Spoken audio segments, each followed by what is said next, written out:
तो हेलो दोस्तों, स्वागत है आपका ग्रो निंजा यूट्यूब चैनल में। और आज तारीख है 4 फरवरी 2026 और मैं एक फिर से नई वीडियो लेके आ चुका हूँ। और दोस्तों आज ना आईटी स्टॉक्स बहुत गिरे हुए हैं। मैं एग्जैक्ट आपको रीज़न बताऊंगा कि क्यों आईटी स्टॉक गिरे हुए हैं और क्या हमें आईटी स्टॉक्स या आईटी म्यूचुअल फंड में इन्वेस्टेड रहना चाहिए या नहीं।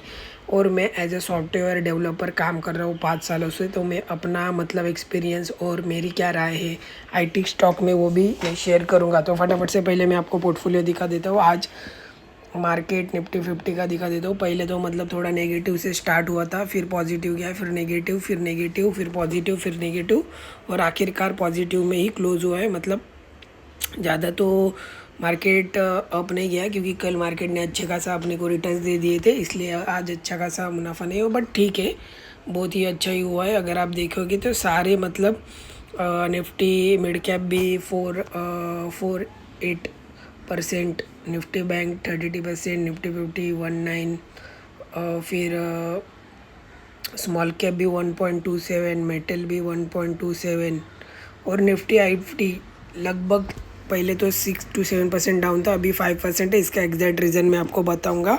तो फटाफट से मैं मेरा पोर्टफोलियो दिखा देता हूँ, होल्डिंग्स।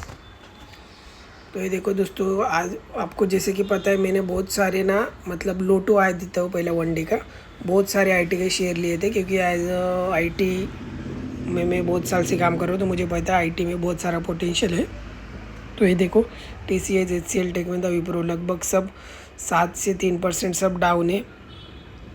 और वनडे का हाई टू लो दिखाता हूँ। इतना सारा डाउन होके भी मुझे आज हुआ है लगभग वनडे का रिटर्न 1589 रुपीज़। टोटल रिटर्न अभी हो चुका है 40,746 रुपीज़ का गेन है। टोटल 14.37% के साथ हम आगे बढ़े। इसी के साथ होल्डिंग्स हो गई 3,24,353। इन्वेस्टेड अमाउंट है 2,83,607। तो फटाफट से आप मेरा पोर्टफोलियो देख लो। आज अडानी पावर एंड जोमेटो और ओला इलेक्ट्रिक मोबाइल ये टॉप 3 है हमारे, अच्छा परफॉर्मेंस दिया है। बाकी आप देख लो फटाफट से। मैं करो एक एक बताने का तो पूरा दिन लग जाएगा। मैं बाकी यूट्यूबर की तरह ज़्यादा टाइम ये टाइम पास में नहीं लगाता हूँ, जो है वो रियल इन्फॉर्मेशन बताता हूँ। तो आप स्लो करके देख लेना। और हाँ दोस्तों, पहले तो सबसे पहले आप मुझे थोड़ा सब्सक्राइब कर दो। सब्सक्राइब हमें 50 सब्सक्राइबर चाहिए क्योंकि लाइव आने के लिए 50 सब्सक्राइबर लगता है। क्योंकि मैं तो सोच रहा था 20 सब्सक्राइबर में, बट 50 सब्सक्राइबर चाहिए। तो फटाफट से सब्सक्राइब कर दो, लाइक कर दो और एक कमेंट कर दो। कमेंट आता ही नहीं है कभी, अगर आ गया तो फिर मैं आपको थैंक यू बोलूँगा और थोड़ा कमेंट में भी बात कर लूँगा, बट थोड़ा कमेंट करो। तो उसी के साथ अगर टोटल रिटर्न्स आपको देखना है तो ये देखो, हमारे अभी 4 स्टॉक्स है जो 100 के बकेट लिस्ट में आ गए। SBI अभी थोड़ी देर में आ जाएगा मतलब। और उसी के साथ ये भी आप देख लो, टाटा मोटर, कमर्शियल, अशोक लेलैंड, भारतीय एयरटेल, अडानी पावर, ये 4 स्टॉक्स है जिसने मुझे 100+ का रिटर्न्स दिया है। बाकी आप स्लो करके बाद में देख लेना। और टॉप 4 है जो एकदम लो है, वो है रेमंड, ओला इलेक्ट्रिक, अडानी एनर्जी और अडानी अग्रवाल। तो ये 4 है जो लो है, बट कोई बात नहीं, ये भी धीरे धीरे करके आ जाएगी क्योंकि हमारे पास बहुत पेशेंस है दोस्तों। मेरा एज अभी 31 एज है, 20 साल में बहुत कुछ होने वाला है दोस्तों। तो सिर्फ डटे रहना, ये मेरा मोटो है, आप भी डटे रहो। और दोस्तों अभी सबसे बड़ा तोहफा मुझे आज पहली बार दिया है म्यूचुअल फंड ने, वो है 36,286 का रिटर्न। पहली बार मुझे इतना रिटर्न्स मिला है दोस्तों। टोटल रिटर्न्स अभी हो चुका है 13.61। XIRR हमारा हो गया 8.67। वनडे का रिटर्न है 36,286। उसी के साथ टोटल पोर्टफोलियो हमारा बोल चुका है 16,99,852।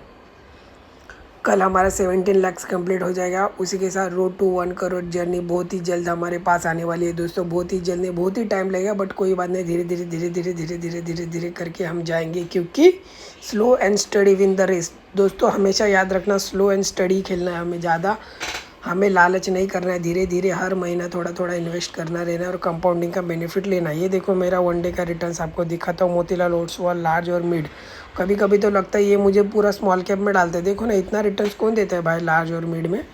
4.35% का रिटर्न है। अगर आप भी कुछ मतलब डालना चाहते हो तो ये मैं आपको सजेस्ट करूँगा, एक बार इसमें देख लो आप।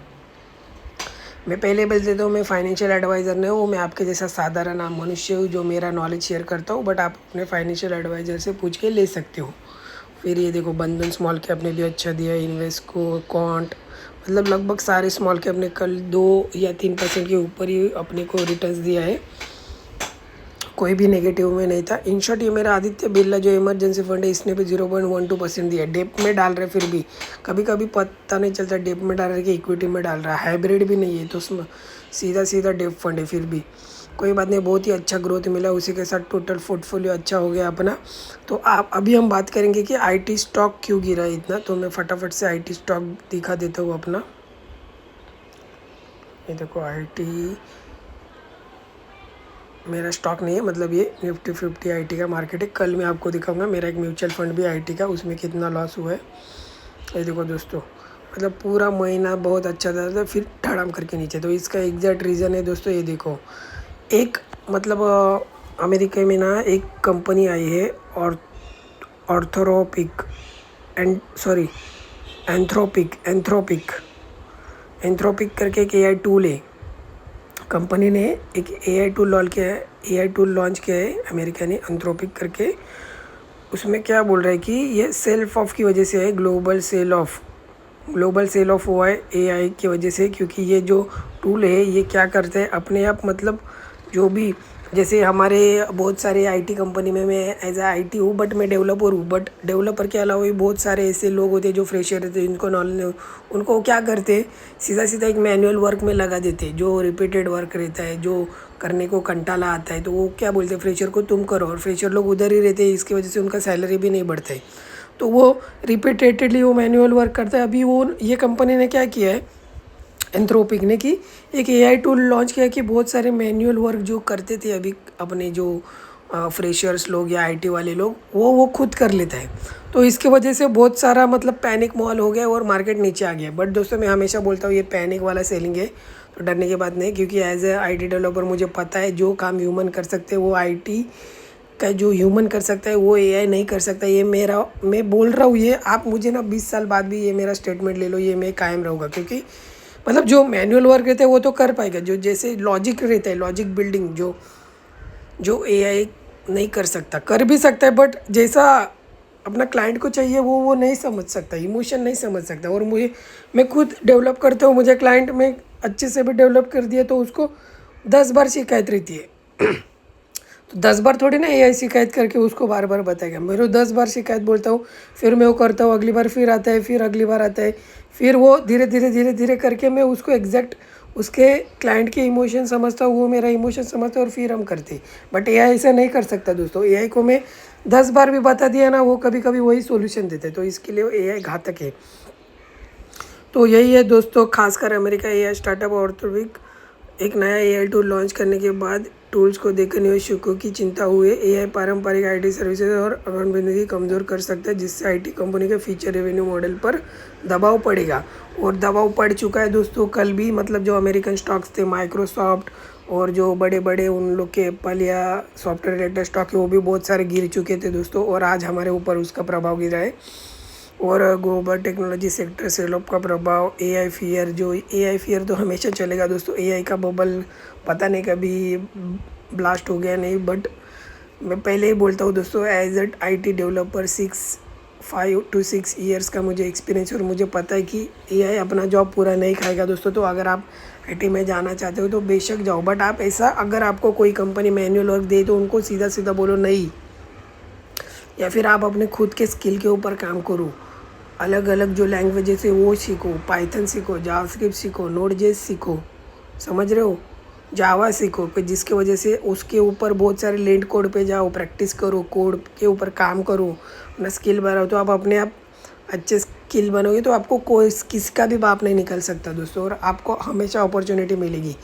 एआई को हमने बनाया, एआई ने हमें नहीं बनाया दोस्तों। मैं अभी भी बोल रहा हूँ, एआई ने हमने नहीं बनाया, हमने एआई को बनाया। और हमने मतलब हम आईटी डेवलपर नहीं एआई को बनाए, तो आईटी की वजह से एआई, ना कि एआई की वजह से आईटी।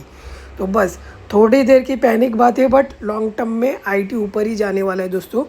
तो वही है मेरा आईटी के ऊपर मेरा बहुत सारा मतलब रिसर्च और मेरा नॉलेज और मेरा एक्सपीरियंस यही बोलता है दोस्तों। भले आज 6% डाउन है, बट लॉन्ग टर्म में आईटी के लिए कोई टेंशन नहीं है। मेरा खुद का एक आईटी का मेरा म्यूचुअल फंड है। ये देखो, मैं आपको झूठ नहीं बोलूँगा, आईटी का मेरा खुद का म्यूचुअल फंड है, जिसने मुझे अभी तक इतना डाउन होके भी लगभग मुझे उसने रिटर्न दिया है। ये देखो, लगभग 13% का मुझे उसने इंटरेस्ट दिया है। ये कम बात थोड़ी है। और एक साल में कितना गिर चुका है मार्केट देखो। 4 साल से इन्वेस्टेड हूँ इसलिए, और आगे जाके इसमें बहुत सारा पोटेंशियल है दोस्तों। ये सिर्फ लिमिटेड है, जब एआई ब्लास्ट होगा ना तो सब आईटी पे ही आने वाले हैं। एआई के ऊपर और कुछ आ जाएगा, बट आईटी जो पूरा संसार आईटी चला रहा है। अभी आप देखो ना, बाज़ार से कुछ लेने जाते हो सब ऑनलाइन लेते हैं। जो आप इलेक्ट्रॉनिक्स खरीदते हो वो भी अपन इससे खरीदते हैं। कौन सा भी जो नॉर्मल एफएमसीजी कमोडिटी कौन सा भी लो, उनका खुद का एक आईटी का मतलब ये रहता है ऑनलाइन, तो वो हम ही बनाते हैं ना। जैसे आप सोना लेने जाओगे तो वो बोलते हैं कि ऑनलाइन रजिस्टर करो, और सॉफ्टवेयर कौन बनाता है? हम बोल बनाते हैं। डीमार्ट में आप अगर कुछ सर्च करते हो वो लेना है तो वो कौन बनाते हैं? ऑनलाइन, वो हम बनाते हैं। बैंक में बैंकिंग सेक्टर में जाते हो आप, पूरा बैंकिंग सेक्टर आईटी पर डिपेंड है। आईटी के भी सॉफ्टवेयर के बिना पूरा बैंक का प्रोसेस ढीला हो जाएगा। तो वही है दोस्तों, आज के लिए बस इतना ही दोस्तों। फटाफट से मुझे सब्सक्राइब कर दो। मैं ऐसे ही मेरा नॉलेज और एक्सपीरियंस आपके साथ शेयर करता हूँ, और मिलूँगा आपके